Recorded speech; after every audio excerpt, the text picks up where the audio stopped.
Bueno, muy buenas tardes. Bienvenidos a una nueva transmisión de esto que he decidido llamar El Gibelino, un espacio en donde reflexionamos con distintas personas a quien creo me instruyen y me han instruido en cuestiones relativas al mundo, a la cultura, a la tradición.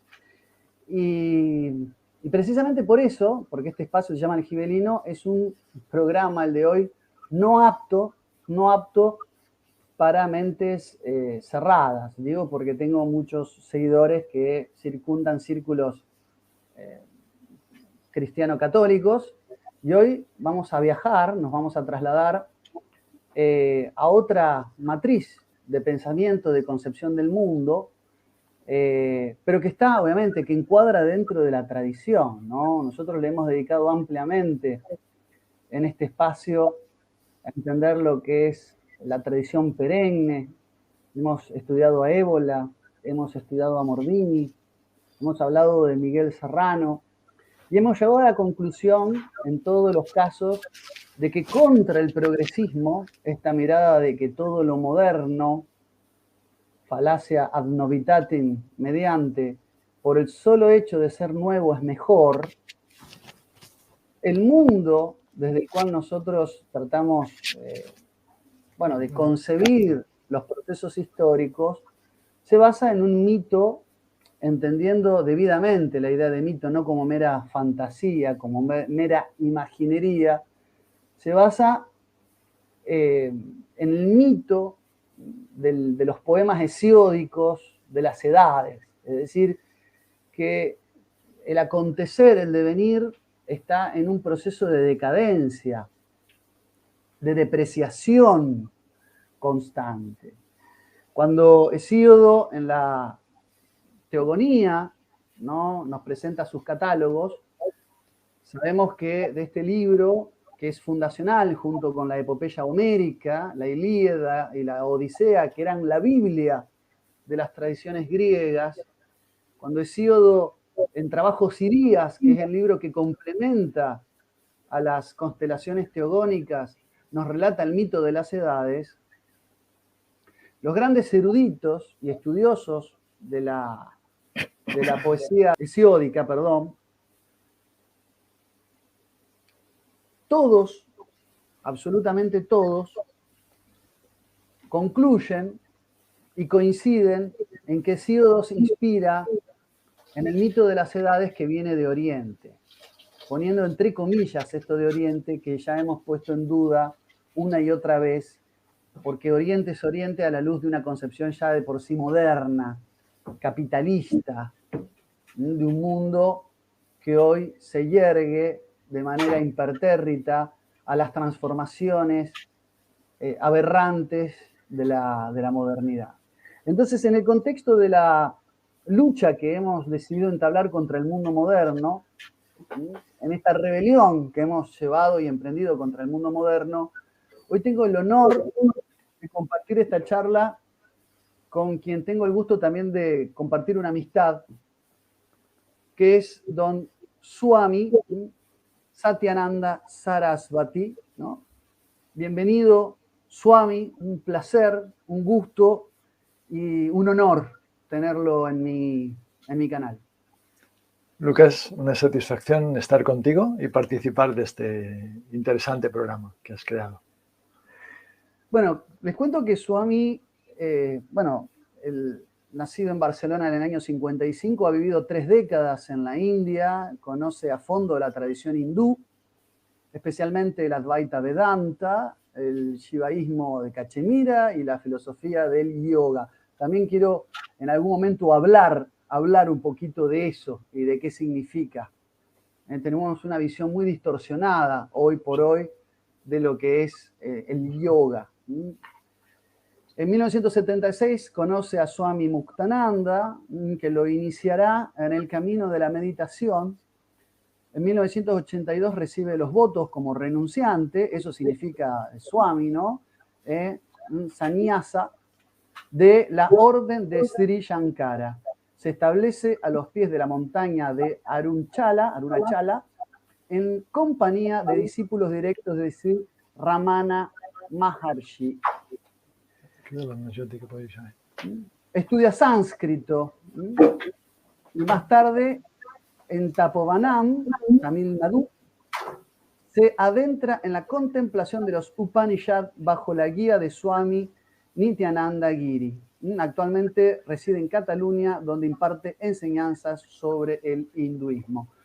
Bueno, yo he leído, tengo que decir, este libro introductorio, sumamente interesante, que tengo autografiado por Swami, y dos pequeñas obras más recientes también de que le quiero preguntar. Una se llama Mawana, la enseñanza del silencio, y la otra, Viveka, el discernimiento entre lo real y lo no real, y Vairagya, después me va a corregir la pronunciación en sánscrito, ¿no?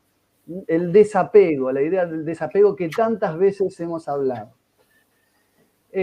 Swami, bienvenido y primera pregunta, ¿no?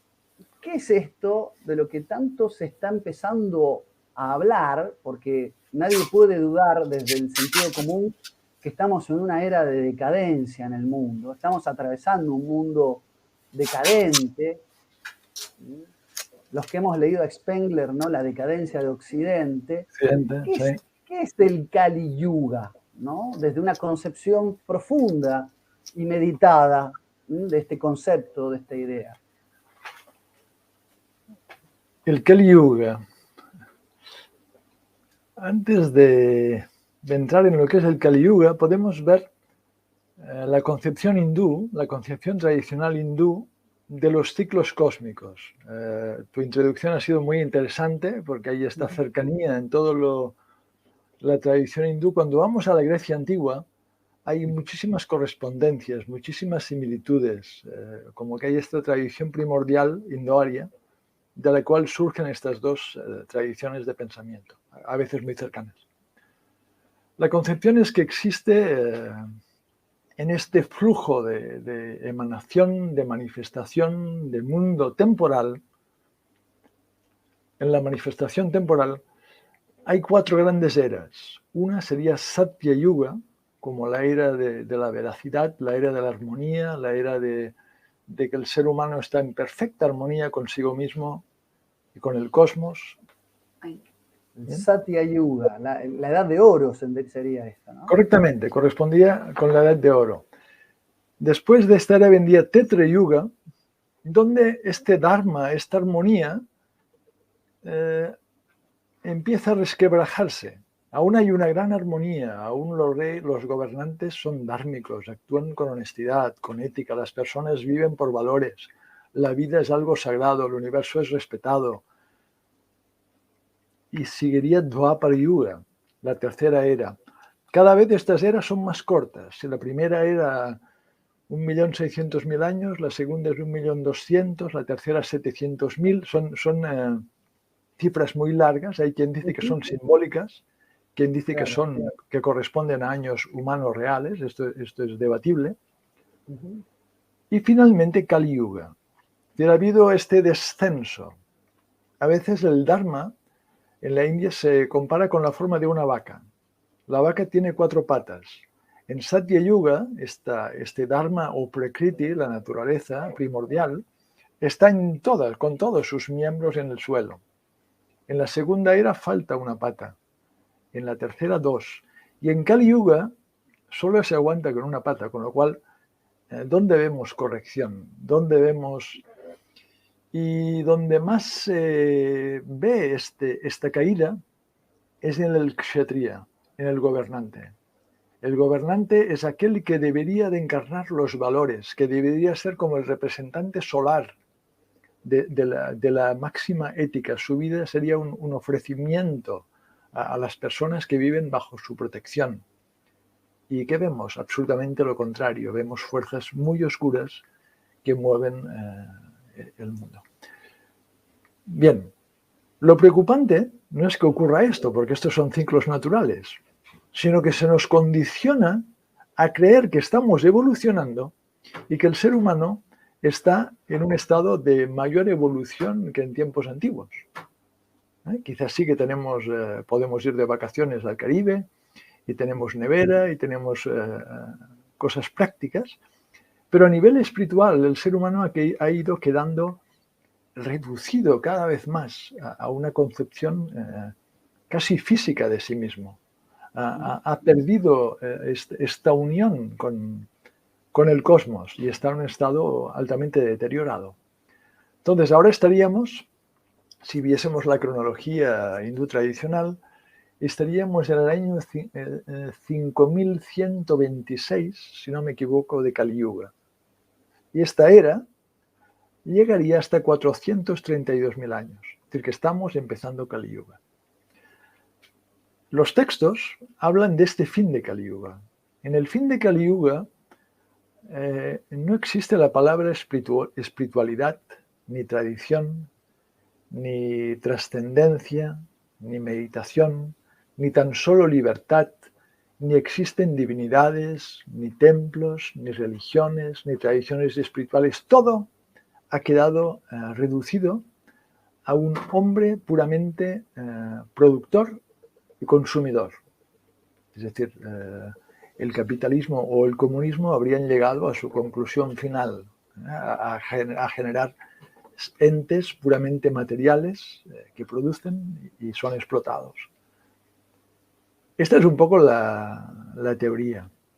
Y si observamos el caos que nos rodea, sobre todo a nivel estatal, a nivel de países, a nivel de ideologías, ¿no? La promoción de ideologías nefastas para el ser humano que lo reducen, que lo contraen, que le dañan, que vemos diariamente por los medios de comunicación, entonces Kali Yuga está en un baile bastante activo.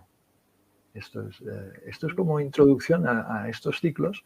Entonces la persona tradicional hindú, sabe que está en esta era oscura, que lo importante es guardar estos valores, que dentro de este ciclo tan largo puede haber fases, igual de 5.000 o 10.000 años, donde haya algo más de luz, algo más de armonía, pero que son momentos para resguardar los valores, transmitirlos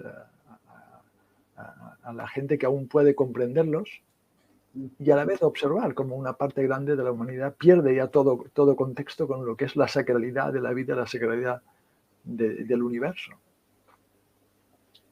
Swami, muchos se deben estar preguntando, es decir, bueno, hay dos personas de distintas religiones conversando en este momento, y lo que no saben es que a nosotros nos motiva y nos preocupa justamente el sincretismo religioso de lo que es la New Age, de lo que es la religiosidad justamente pasada por agua, esta idea de una religión universal que han compartido secretarios de las Naciones Unidas, desde Dag Hammarskjöld hasta U Thant, pasando por Kofi Annan hasta Ban Ki-moon, esas salas de meditación de la ONU, esotéricas, una suerte de humanismo edulcorado que integra todas las religiones y al mismo tiempo las niega todas, que las mezcla, que toma y te junta la cruz con el Om y con la lunita y que hace todo realmente una ensalada.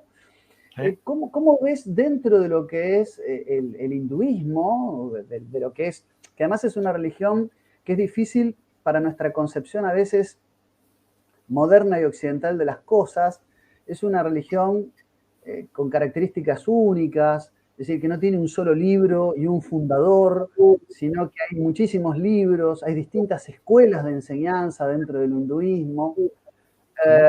¿Cómo ves vos hoy cómo está sufriendo el hinduismo estos ataques del mundo moderno, ¿no? Porque hoy uno piensa en yoga y piensa de pronto en un grupo de señoras que hacen elongación en un gimnasio.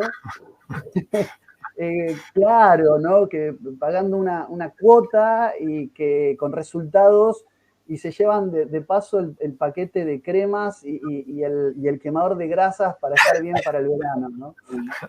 Me gusta sacarte una sonrisa, pero lo hemos hablado muchas veces a este tema. Lamentablemente, hoy uno asocia antiguas tradiciones con prácticas que se pueden vender y comprar, que el monstruo tentacular, leviatánico del capitalismo, no toma, las degrada y las devuelve como productos de mercancía. Con cierta preocupación, sin duda lo vivís, pero me has contado cosas que has visto que te han horrorizado, ¿no? Sí, sí. Esto es así, el New Age es si a nivel político existe esta idea de que todos estemos en un único mundo, en un único gobierno, con un único control, a nivel espiritual hay que disolverlo todo también. Y hay unas religiones antiguas, con fuerza, con sus escrituras, con sus pautas, que dan una entidad a la persona, una diferenciación. Y en este mundo moderno, en este mundo de Kali Yuga, todo debe de ser disuelto en una masa donde no hay nada. No hay naciones, no hay razas, no hay lenguas, no hay tradiciones, no hay religiones, no hay pasado. Es este intento, esto surge ya por la teosofía, por otros movimientos que empiezan a mezclar partes escogidas del cristianismo con partes escogidas del hinduismo y que hacen una sopa. Y esta sopa se va comercializando, y viene la época de los hippies que van a India y esto se vuelve en un gran mercado. Y luego viene todo tipo de canalizaciones y personas que reciben mensajes de quién sabe qué y quién sabe cómo. Y se convierte en un acto confuso. Y muchas personas siguen supuestos caminos que no llevan a nada. Y este es el gran mercado. Ahí se mueven millones y millones de euros, de dólares o pesos con este gran mercado espiritual. Entonces, hoy en día definirse como hindú o como católico es algo extraño, algo que molesta, porque genera una visión clara de algo, unos principios claros de algo. Y este New Age no quiere principios. Le dices a alguien del New Age qué camino sigues y se te queda mirando. Y es algo que hay que preguntarse, ¿cuál es tu práctica? ¿Cuál es tu camino? ¿Cuál es tu maestro? Y personas que llevan años en esta especie de sopa pseudo espiritual no saben seguro. Han hecho una meditación con no sé qué, una danza de no sé cuántos. Entonces es un mundo o un movimiento en realidad para destruir la espiritualidad real, para destruir la trascendencia, está lleno de no solo de mercados, sino de sentimentalismo y de pseudo espiritualidad. Y es lo que vemos muy cerca. Es algo que está aquí y tiene mucha fuerza, sin duda. Sí, lo veo yo también con mucha preocupación. Esto no quiere decir que no pueda haber el reconocimiento de una raíz trascendente. Te quiero leer un fragmento de un libro de un teólogo católico que a mí me llamó mucho la atención, que se llama argentino, que se llama Julio Membiel, al que nadie podría acusar de ser, un heterodoxo ni un modernista, ¿no? Dice, la ley de la naturaleza, esto es en un librito muy interesante que se llama Tres pueblos bíblicos en su lucha por la dominación del mundo. Un libro de reflexión teológica. Digamos, es muy interesante lo que dice. Dice, la ley de la naturaleza por la que se regían los hombres en esa primera edad del mundo no se llama así por oposición a la ley sobrenatural, ya que también ella comprendía los preceptos sobrenaturales de la fe, de la esperanza y de la caridad, sino por oposición a la ley exterior o escrita, porque en lugar de ser propuesta exteriormente era conocida, sea por el simple instinto de la naturaleza, en lo que se refiere a los preceptos del orden natural, sea por una simple inspiración divina respecto a los preceptos del orden sobrenatural, ¿no? En este sentido, dice Santo Tomás, cuestión 60, los hombres no se movían a adorar a Dios por ninguna ley exterior, sino por el solo instinto interior. Y muchos fueron los justos que acomodaron su vida a esta ley de la naturaleza, no solo entre los primeros patriarcas de la humanidad, sino aún también después de Abraham y Moisés, como por ejemplo el santo Job, que no siendo judío ni solétilo, dio grandes y extraordinarias muestras de santidad. Y fíjate lo que dice Membiel. Y posiblemente muchos sean aún ahora los que por ella se rijan y se salven. Esto puede pensarse, dice Membiel, particularmente de grandes varones del brahmanismo de la India, que en símbolos y altísimos principios teológicos metafísicos alcanzan un conocimiento tan subido de las cosas de Dios que se hubiese creído hoy patrimonio exclusivo de los cristianos. Él reconoce que mucha de la sabiduría de su teología no solamente es común, sino anterior en grandes varones, así le llaman, grandes varones del brahmanismo, ¿no? Sí, sí. Esto es una lección para muchos, y lo digo como autocrítica, ¿no? Muchos católicos cerrados creen navegar en una suerte de ortodoxia y terminan practicando la coyunda con liberales y con capitalistas acérrimos, creyendo y condenando de pagano antiguas tradiciones de las que tendríamos que aprender muchísimo más, ¿no?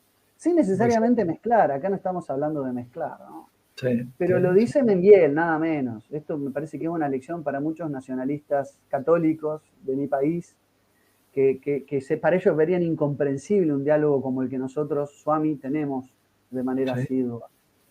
Lamentablemente se pasa de un extremo a otro, de la mezcla a la incomprensión, a la cerrazón, una falta de criterio, casi yo diría farisea, ¿no? De parte de muchos católicos.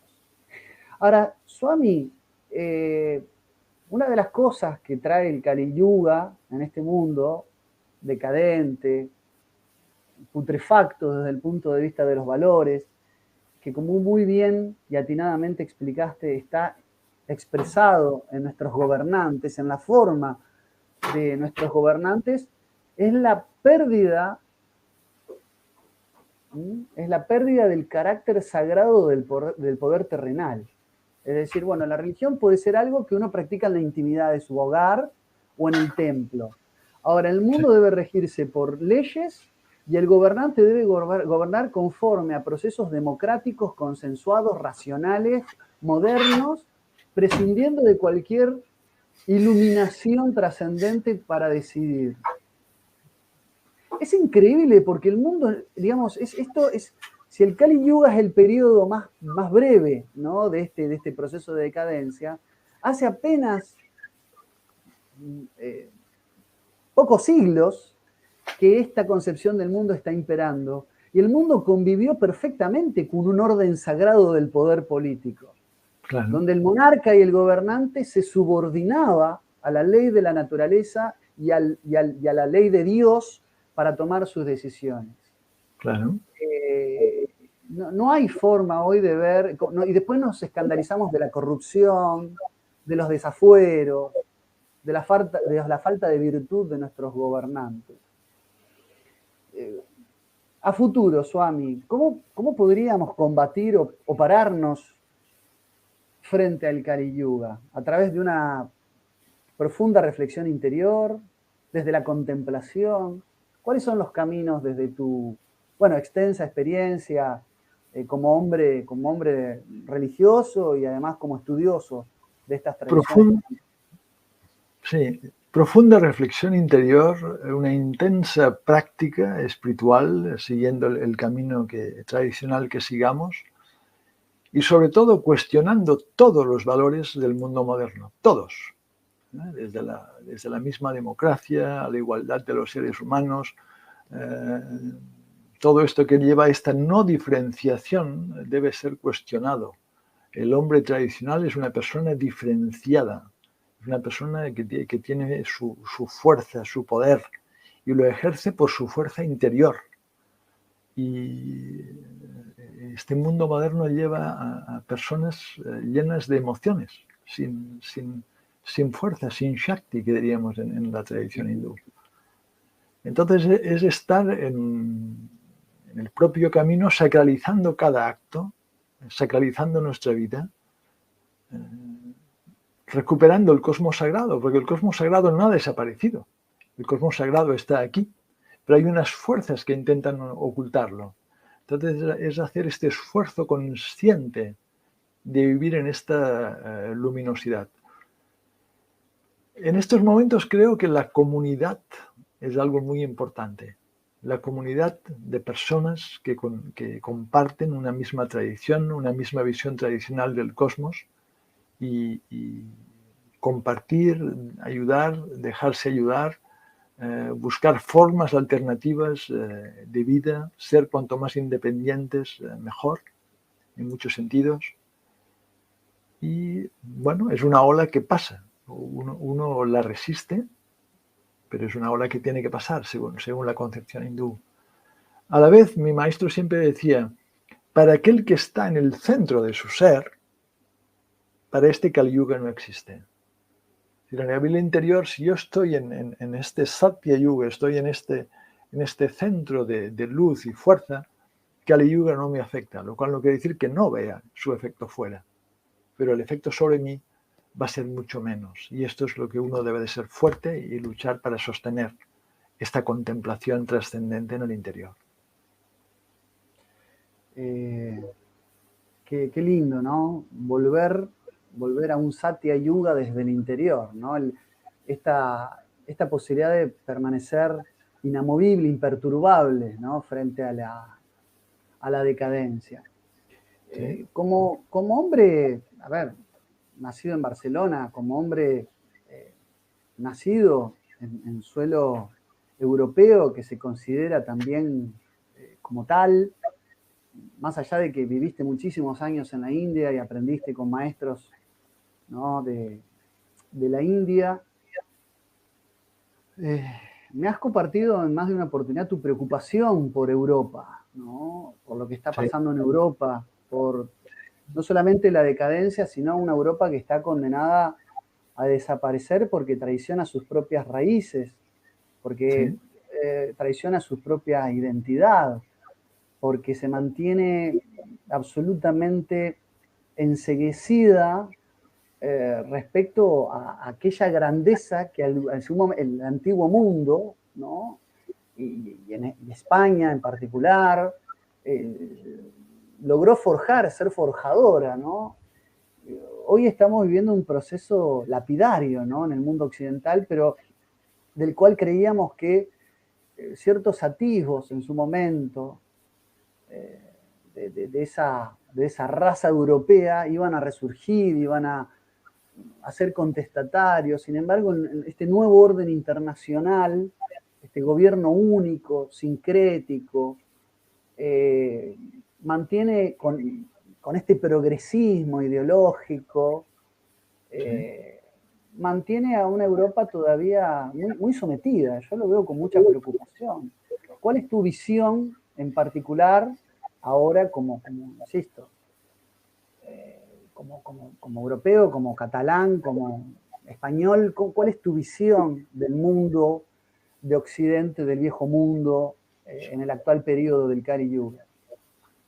Nuestra querida Europa, me gustaría ser muy optimista, y primero no voy a hacerlo, luego voy a cambiar un poco. Estamos viviendo primero una sustitución de la población como nunca se había vivido en la historia de la humanidad, o al menos en la historia conocida. Programada, constante, se hace invisible, pero es muy visible y es muy preocupante. Una nación o un pueblo lo hace sus personas, sus gentes, sus genes, su sangre, su historia, su concepción. Entonces, si cambiamos la población de Europa, Europa cambia. Y esto es altamente preocupante. Luego, se ha introducido en Europa la ausencia de la ética y un pueblo ha introducido la usura. El mundo moderno, ¿qué es sino usura disimulada, usura escondida? ¿Dónde está el honor? Antiguamente, no hace mucho, en medievo, las personas podían morir por su honor, por su ética. Esto era más importante que su propia vida. ¿Dónde está esto ahora? ¿Dónde han desaparecido estos valores? más todas las ideologías de género, todo tipo de ideologías debilitadoras. Entonces Europa está, o una parte de Europa está como quisiendo ir a la avanzadilla de estas cosas que la destruyen. Hay que volver a la Europa primordial, a la Europa de las etnias, la Europa de los pueblos, la Europa que está enraizada en la tierra, con una lengua, con unas tradiciones, con una historia. Pero recuperar esto no es fácil, porque los medios de comunicación tienen mucho poder. Dicho esto tan preocupante, también pienso que el espíritu indoario europeo es muy potente y que llegará un momento que este espíritu va a despertar, pero va a despertar enfadado. Y luego no sé qué va a ocurrir en Europa. Posiblemente una guerra civil a escalas no imaginadas, o veremos cómo la situación se recupera. ¿Qué podía pasar si hubiesen buenos gobernantes? Pues reemigración, volver las personas que han invadido el continente, reemigrarlos a sus pueblos, decrecimiento, esta obsesión por el crecimiento, cambiar el concepto económico y llegar a economías locales, economías de país, de pueblo, cortar con estos productos que nos invaden, que todos son de China, que no sabemos quién ha fabricado ni cómo. Es decir, volver a las economías tradicionales, que algunos por nuestra edad hemos conocido. Pero el cambio es posible. En 10 años se podría hacer un trabajo tremendo. Pero no hay ningún partido político que diga lo más mínimo de ninguna de estas cosas que ha hablado Swami, al contrario. Por si las dicen muy leve y bajo patrones muy... Entonces creo que la solución está en el corazón fuerte y poderoso del indoeuropeo, pero en qué momento este indoeuropeo despertará, no lo sé. Lo que sí que ruego a todos los dioses es que este espíritu no se haya dormido. Yo creo que no. Pero quizás cuántos años hemos de ver o luchar bajo esta niebla, este debilitamiento constante de este espíritu. Sí, una Europa sin europeos es lo que se viene pergeñando desde el final de la Segunda Guerra Mundial hasta nuestros días, muy lamentablemente, y en particular, creo yo, es mi humilde opinión, precisamente porque se sabe, se conoce la fuerza de ese espíritu europeo, indoario, esa fuerza, ¿no?, de la estirpe guerrera, de los chatrias o chatrillas, que está presente en Europa. Entonces, precisamente para que no se levante, están sustituyendo a la población de los pueblos europeos, sacando su identidad, borrándola y sustituyéndola por otra. Es triste, pero yo también soy esperanzado, como dice Alain de Benoit, no soy ni optimista ni pesimista, soy un realista esperanzado.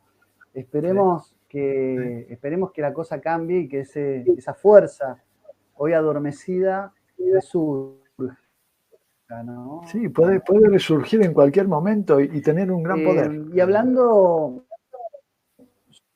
Swami, sí, claro, y hablando de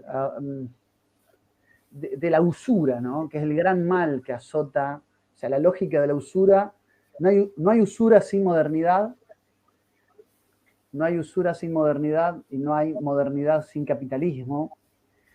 ¿Qué es el concepto, si es que tiene que ver, yo entiendo que sí, de vairagya, ¿no?, que expresas en este libro que se llama desapego?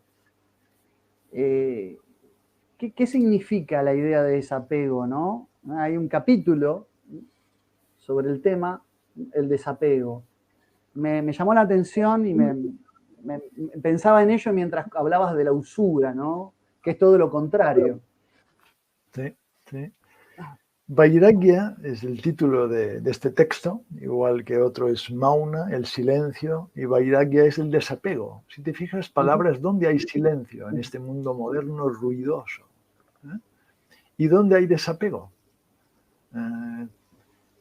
Vairagya o desapego es esta fuerza interior que te hace reconocer este espacio sagrado en ti que no depende de factores externos, que puede tenerlos o puede no tenerlos, pero esta luz en el corazón, esta fuerza en el corazón, esta fuerza interior, que es tu esencia, que es tu identidad, que es lo que eres.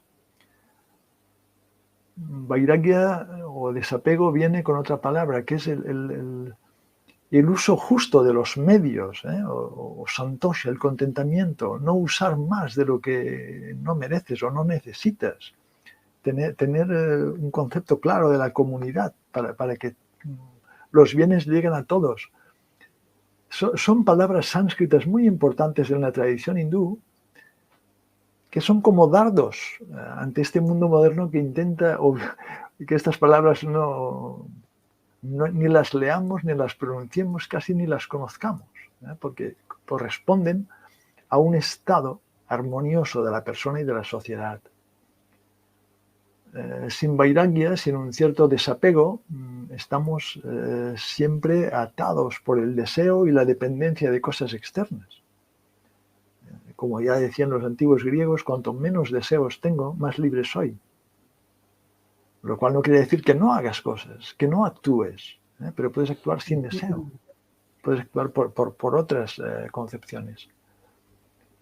Entonces es un intento de dar a conocer este término en profundidad ante este momento donde es una palabra casi desvirtuada, desapego. ¿Qué quiere decir desapego? Hay personas que casi ni saben el significado de tal palabra.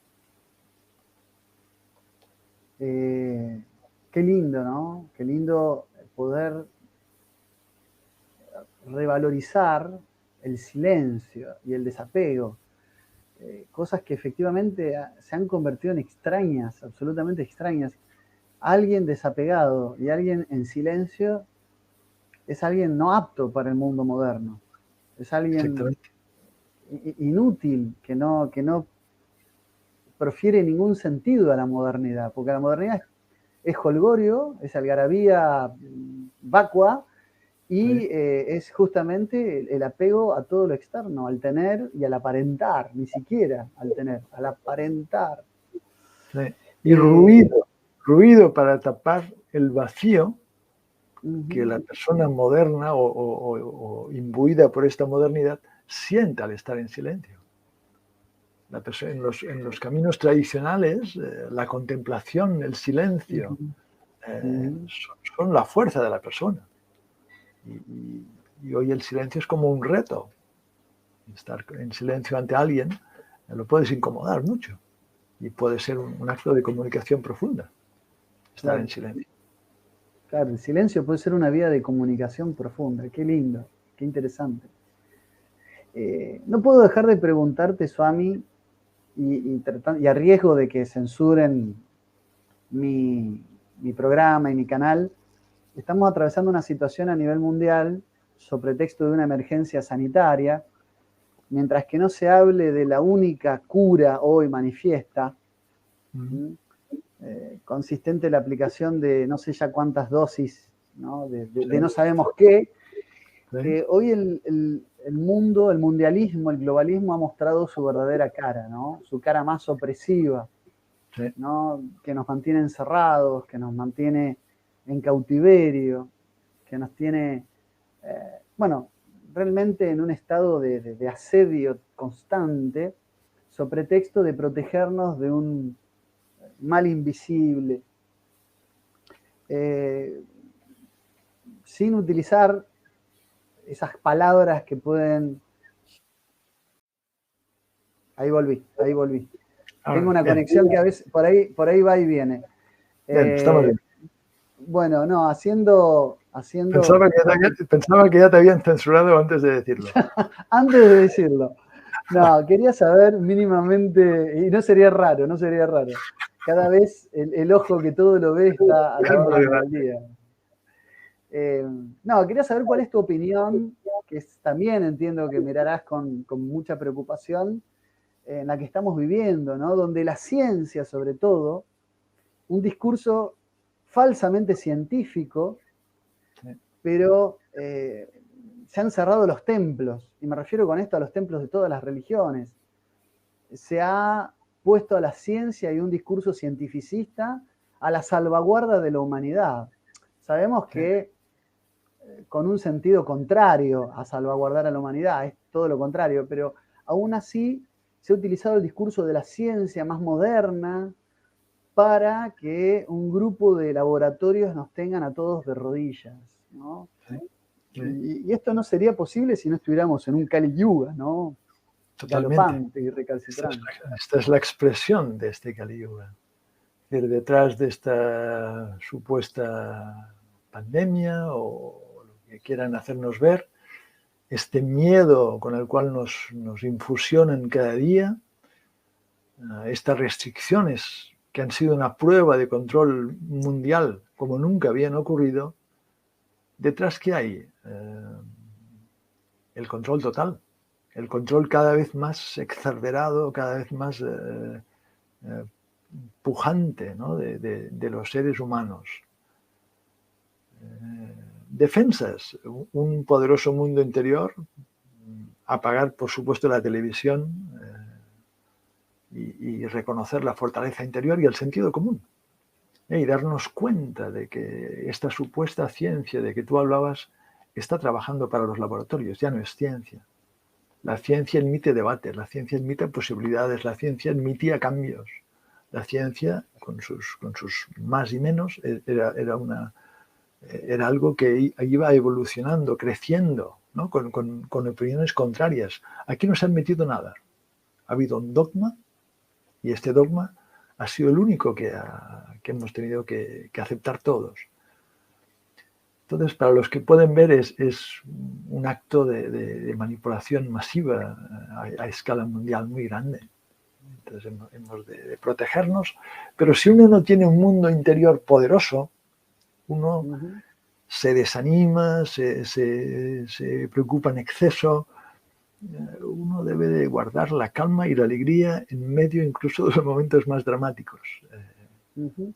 No pasa nada. Aunque pase todo esto, no pasa nada. Aunque muriera la mitad de la humanidad, no pasa nada, nunca pasa nada. Pero hay que guardar esta visión sagrada, cósmica. Cuando Swami nació en Cataluña éramos 330 millones de habitantes. Ahora somos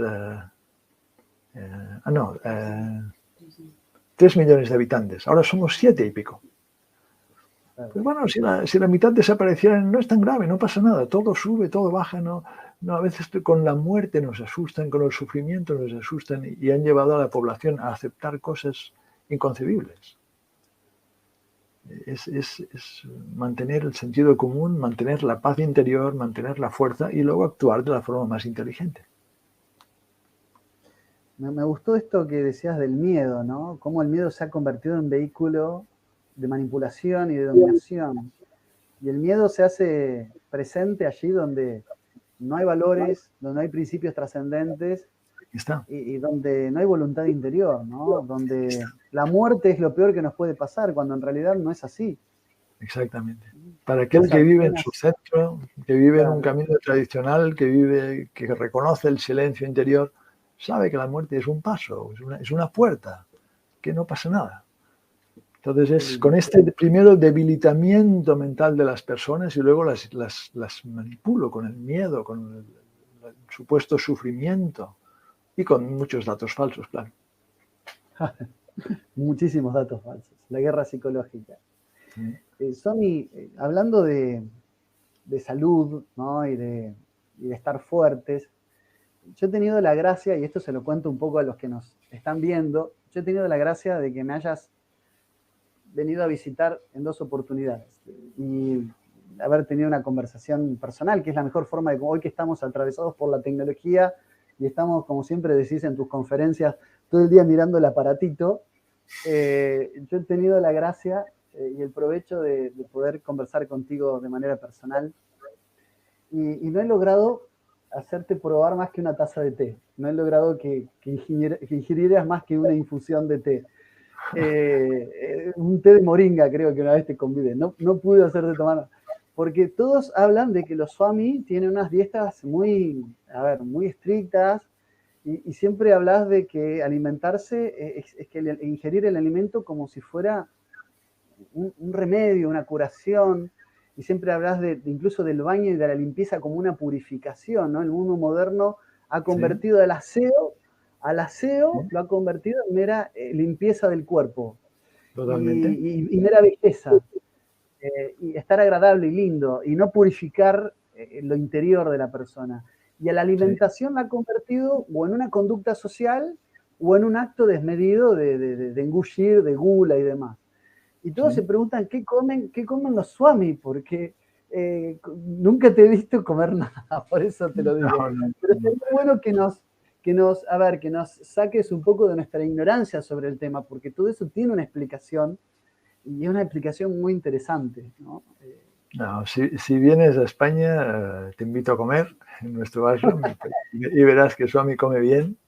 Lo único, come vegetariano, no come carne, no come pescado, no come huevos, pero el resto de los alimentos, cereales, legumbres, vegetales, los combinamos adecuadamente y como 3 veces al día y tengo, pues, considero buena salud. No hay ningún secreto, escondido.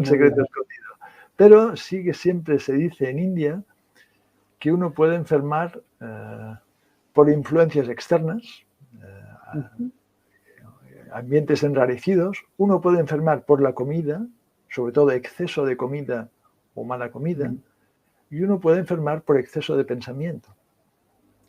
Entonces, cuidar la comida, tener la actitud que la comida es una medicina, esto ayuda a mantener una buena salud, tener una relación de sacralidad, de respeto por aquello que la tierra o la madre tierra nos ofrece, ¿no? para comer. Está muy bien, está muy bien. Sí, tener un respeto por lo que uno ingiere, lo que uno come. Hoy que vivimos también en una era de industrialización de los alimentos, aparte de alimentos transgénicos, genéticamente modificados por doquier, donde hay prácticamente generaciones enteras que no han probado nada, absolutamente nada que ha sido natural o cultivado de los suelos directamente, sino que han sido plantados por alguna semilla germinada a base de fertilizantes artificiales y producto de alguna alteración genética, ¿no? Me refiero a muchos vegetales hoy, la mayoría transgénicos, comidas empaquetadas, envasadas, absolutamente, por eso también hay tantos problemas de diabetes, tantos problemas, ¿no?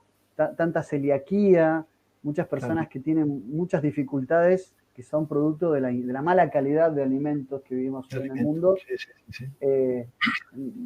Se explican también por eso, ¿no? Por los malos hábitos alimenticios que se tienen.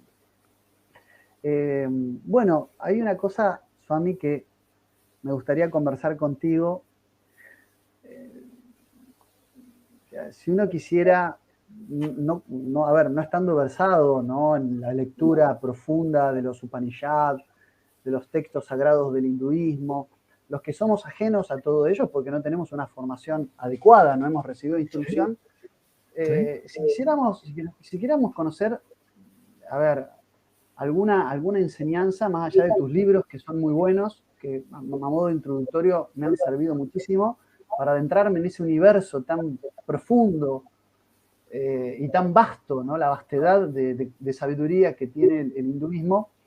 ¿Qué recomendarías? ¿O por dónde empezar? O sea, no sé, el Mahabharata, más singularmente el Bhagavad Gita, es un texto muy conocido, muy citado, poco comprendido también. ¿Alguna lectura que por ahí nos podrás acercar con ese mundo tan profundo, tan vasto y tan amplio, ¿no?, de la tradición hindú? Quizás citaría 3 textos, aparte de algún libro introductorio al hinduismo, como algunos de que estos ha citado que Swami ha escrito, pero como textos clásicos, la Bhagavad Gita, y seguramente, como bien dices, nos sorprenderá. Es una enseñanza que se da en medio de una batalla, en un campo de batalla, antes de que empiece una tremenda y terrible batalla. Pero allí Krishna da una enseñanza muy profunda a muchos niveles, que toca muchos aspectos, y es un texto para leerlo, contemplarlo, releerlo, y no preocuparse si hay cosas que uno no entienda. Igual a la séptima lectura esto se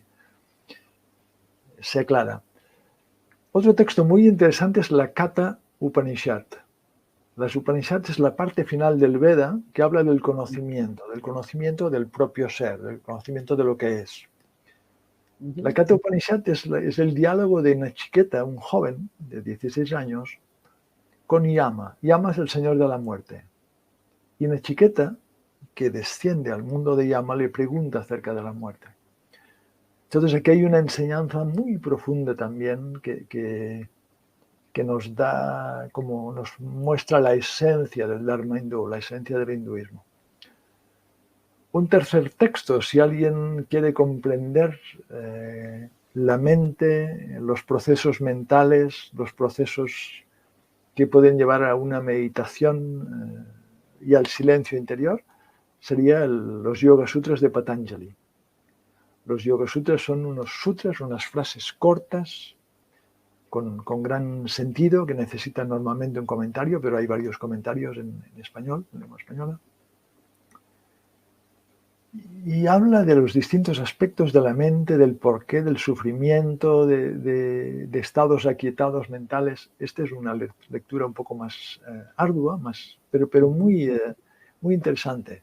Estos tres textos pueden ser una buena introducción al Dharma hindú, que es una tradición, como bien decías, muy primordial, que no se basa en un libro, que no tiene solo una enseñanza antiquísima y que hace falta pues captarla con sutileza. Si leemos los antiguos griegos, si leemos a Pitágoras, si leemos a Parménides, si leemos a Heráclito, si leemos incluso también a Platón y los neoplatónicos, Iámblico, Proclo, Plotino, por supuesto, quizás es una forma que nos acerca a esta contemplación. Yo disfruto leyendo estos clásicos ahora, después de estos 30 años en India, de encontrar este hilo de la tradición indoaria que va desde Irlanda hasta la India, ¿no? con sus pequeñas y claras diferencias, sin duda, pero con puntos clave que son constantes en todas ellas. Bueno, vos, Swami, sabés cómo yo pienso en ese aspecto, ¿no? Y cuál es mi posición singular y muchas veces resistida dentro del cristianismo acerca de ese bagaje heleno-cristiano, sí. no la beta judeo-cristiana, que también existe, sino heleno-cristiana, que sí. También encuentra vasos vinculantes entre los elementos protocristianos de algunos pensadores clásicos de Grecia, y que a su vez estos tienen con el pitagorismo, ¿no? Con toda esa tradición que también emana de lo que hoy mal llamamos Oriente y que los griegos hacen propio, ¿no? Bueno, el ejemplo más elocuente es el que acabamos de mencionar cuando iniciamos este programa del mito de las edades, ¿no? De Hesíodo, con la idea del Kali Yuga, ¿no? Que es un poco el título de el título paraguas para conversar contigo todos estos temas. Así que sí, yo estoy plenamente convencido de que hay una tradición que sobrevuela. Esto lo he hablado también mucho con alguien que seguramente conoces, también residente en Barcelona, que es Eduard Alcántara, sí, claro. Que ha estudiado en profundidad la obra de Julius Evola, ¿no? Que ha sido el occidental que quizás por primera vez y de manera más sistemática intentó hacer una aproximación junto con Guénon, y hay otros orientalistas muy serios, Mircea Eliade, pero fue quizás el primero que plasmó de una manera contundente y concluyente los vínculos de esa tradición perenne que están en los distintos pueblos, occidentales y todo su recorrido por el mundo de la tradición y su defensa en el mundo de la tradición. Entonces yo sí tengo una mirada gibelina de la cosa, eso es un poco el gibelinismo, reconocer esa raíz, esa matriz, que está presente en distintas religiones, ¿no? Unidas por esta tradición perenne. Ya para ir terminando, Swami, quisiera saber qué es el Advaita Vedanta, qué es esta escuela, qué es esta doctrina de la no dualidad. Como bien dijiste, hay muchas, conviven dentro del hinduismo distintas concepciones, sí, matrices interpretativas, y hay una tradición que entiendo has estudiado en profundidad, que es la del Advaita Vedanta. ¿Qué significan estas palabras? ¿Qué es, no? Un poco esto. El Advaita Vedanta es una tradición que he estudiado y en la cual estoy inmerso, porque la orden monástica a la que pertenezco es la expresión de una de estas 10 órdenes del Advaita Vedanta. El Advaita Vedanta, Advaita, si Dvaita es dualidad, Advaita es no dualidad. Entonces, es la enseñanza de que detrás de nombre y forma existe una realidad subyacente que es el soporte de todo, que es la esencia de Satyananda, la esencia de Lukács-Karina, la esencia de los árboles, la esencia de las hierbas, la esencia de la tierra, la esencia de todos los planos de conciencia. Una conciencia nunca tocada por nada, nunca tocada por lo manifestado, que aparece y desaparece, los cuerpos y los mundos aparecen y desaparecen, pero en esta conciencia nunca hay cambio. El Advaita es este conocimiento primero intelectual, este discernimiento para ver primero lo que no es, esta conciencia, para llegar finalmente al reconocimiento interior de esta. Es un camino vivencial, no es una teoría de posibilidades, sino es un camino de reconocimiento interior, y es al cual he dedicado esta vida. Qué interesante, qué lindo poder entender, ¿no? Esta idea no dual, ¿no? Y digo, a ver, hay una cosa que muchos no saben. Cuando yo te citaba esta cita de Julio Membiel, porque yo sé que el solo diálogo de dos personas de religiones distintas en los sectores puristas, por lo menos de la mía, no sé si de la tuya, van a rasgarse las vestiduras, ¿no? Porque lamentablemente existe el fariseísmo católico, producto de una pésima teología, ser portadores de una ignorancia supina sobre los temas. Porque esta cita que yo hacía del padre Julio Membiel, que es mano dura de la ortodoxia nacionalista católica, sí. Esa cita que habla de grandes varones del brahmanismo de la India, refiriéndose a brahmanismo por tradición hindú en todas sus manifestaciones, una generalización, ¿no? Que en símbolos y altísimos principios teológico-metafísicos alcanzan un conocimiento tan subido de las cosas de Dios que se hubiese creído hoy patrimonio exclusivo de los cristianos, siendo que no lo es. Esta cita, Membiel a su vez la hace citando a un pensador, a un teólogo que se llama Pierre Johannes, que escribió un libro muy polémico que se llama Vers le Christ per la Vedanta, a Cristo a través de la Vedanta. Porque él porque él estudió teología en Loania y estudió indiología en Oxford. Y fue enviado como profesor en la Xavier College en Calcuta. Y hizo una reflexión teológica que generó muchos debates internos en la propia cristiandad, porque encontró en la filosofía, fue un gran estudioso de Adi Shankara, gran filósofo hindú del siglo IX. Claro. Que elabora... Exactamente. Que elabora el Advaita Vedanta, además. Exactamente. Justamente él encuentra, fíjate cómo se llama el libro, ¿no? Se llama A Cristo a través de la Vedanta. Y él hace reflexiones teológicas profundas a partir de la enseñanza de Adi Shankara, gran filósofo hindú del siglo IX, solo para los que sé que van a poner el grito en el cielo, ¿no? Por estos diálogos que uno tiene. Esta anécdota que me envié él, del que nadie puede acusar, insisto, de heterodoxo, de ser una de las voces más duras del nacionalismo católico argentino, inspirador de grandes obras como De la Cábala al progresismo, haciendo una crítica teológica, ¿no? Gran obra. Del esoterismo, cabelismo, gran obra que has leído seguramente. Bueno, cita a su vez a Pierre Johannes, que estaba encontrando esas semillas de verdad presentes en antiguas tradiciones de la India, siendo él estudioso de la indología, ¿no? Estudios desde Occidente, desde de la tradición hindú. Nada más, lo contaba como anécdota, pero también explicándole y desasnando a más de algunos que seguramente deben estar esperando para criticar este encuentro infructuosamente, sin éxito, porque yo aprendo cada vez que hablo contigo, me formo, me cultivo, le guste a quien le guste, ¿no? Swami, una última... Los dos aprendemos, Lucas, los dos aprendemos. Sí, me has contado que has mirado más de un episodio de La Brújula y eso me llena Claro. Me llena de orgullo y me honra, ¿no? Gratamente.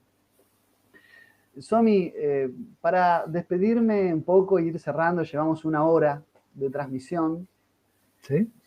Quería consultarte, bueno, primero es por tus libros, o sea, ¿estás preparando algo? ¿Estás por lanzar algo nuevo? ¿Y cómo podemos conseguir un poco tu bibliografía, tu biblioteca? ¿Cómo podemos acercarnos y conocer un poco más? Hay estos, un libro es el hinduismo, Fragmenta lo distribuye en Argentina. Este se puede encontrar en las librerías, hay un distribuidor que lo distribuye. Luego hay 4 libros, uno, este se encuentra, se puede pedir. Fragmenta. Sí, y ahí está distribuido en Argentina. Luego hay 4 libros editados por Advaita Vidya, nuestro pequeño editorial. Uno es Mauna, el poder del silencio, la enseñanza del silencio. Otro es este de Vairagya, el desapego, o Viveka, el discernimiento. Otro es Mente, Esos meditación. 2 los tengo, son los 2 que me llegan. Exacto. Ahora salieron 2 nuevos, Mente, meditación, silencio. Y otro es Sadhana, el camino a la plenitud. Estos 2 son de cortas frases contemplativas. Estos 4 se pueden adquirir escribiendo a Advaita Vidya Argentina @gmail.com. No sé si Advaita Vidya lo tienes escrito. Voy a agregar. Advaita Vidya Argentina, todo seguido. Ahí mismo lo voy a agregar ahora en el Zócalo. Advaita Vidya Argentina @gmail. Posiblemente Advaita Vidya Argentina tenga también un Facebook. Y es la manera de contactarlos y ellos tienen estos libros. En breve, es decir, esto sale la semana próxima, sale un libro publicado por Kairos, aquí en Barcelona, que también va a ser distribuido en Argentina, supongo que en un mes o así lo tendréis, que es Las bases del yoga. Donde Swami, en un libro de más de 400 páginas, expone un poco lo que es el yoga tradicional, el yoga en los Vedas, en la Bhagavad Gita, en Patanjali, en la tradición de los natas del medievo, y de cómo este yoga, que era un camino ascético, muy riguroso, pasó a ser comercializado y a ser estas posturitas que vemos hoy en los gimnasios, ¿no? Como ha ido perdiendo todo su fuego para convertirse en un producto de comercio. Todo esto es en este libro que en breve os llegará. Es Las bases del yoga. Qué bueno, qué bueno. Y espero retirarme pronto, 2 o 3 meses, para seguir escribiendo. Hay varios libros que están en proceso. Te tendré al corriente, Lucas, sin duda. Bueno, por favor. Swami, serás bienvenido si venís a la Argentina. No dejes de avisarme. Va a ser un gusto poder compartir otro té junto a ti. Y lo mismo si tú te mueves por estas tierras de España, estás muy bienvenido. Bueno, sí, espero volver, quisiera hacerlo, bueno, en esta situación, en esta coyuntura opresiva de vigilancia y control, las cosas están más que hostiles para ello, pero espero que, bueno, en algún momento podamos, si seguimos resistiendo, podamos hacerlo algunas sin la voces, marca Lucas, de la bestia, ¿no? sí. Algunas voces, Lucas, dicen que en la siguiente primavera todo esto cambia radicalmente. Espero que sea cierto. Lo he oído por varias fuentes. Esperemos que, como que en marzo, abril habría un cambio y muchas cosas se abrirían y se destaparían. Esperemos. Swami, ha sido un verdadero gusto, un honor compartir. Salutaciones solares para ti, que andes muy bien y seguimos en estrecho contacto. Seguimos en contacto, Lucas. Salutaciones. Hasta luego. Hasta luego.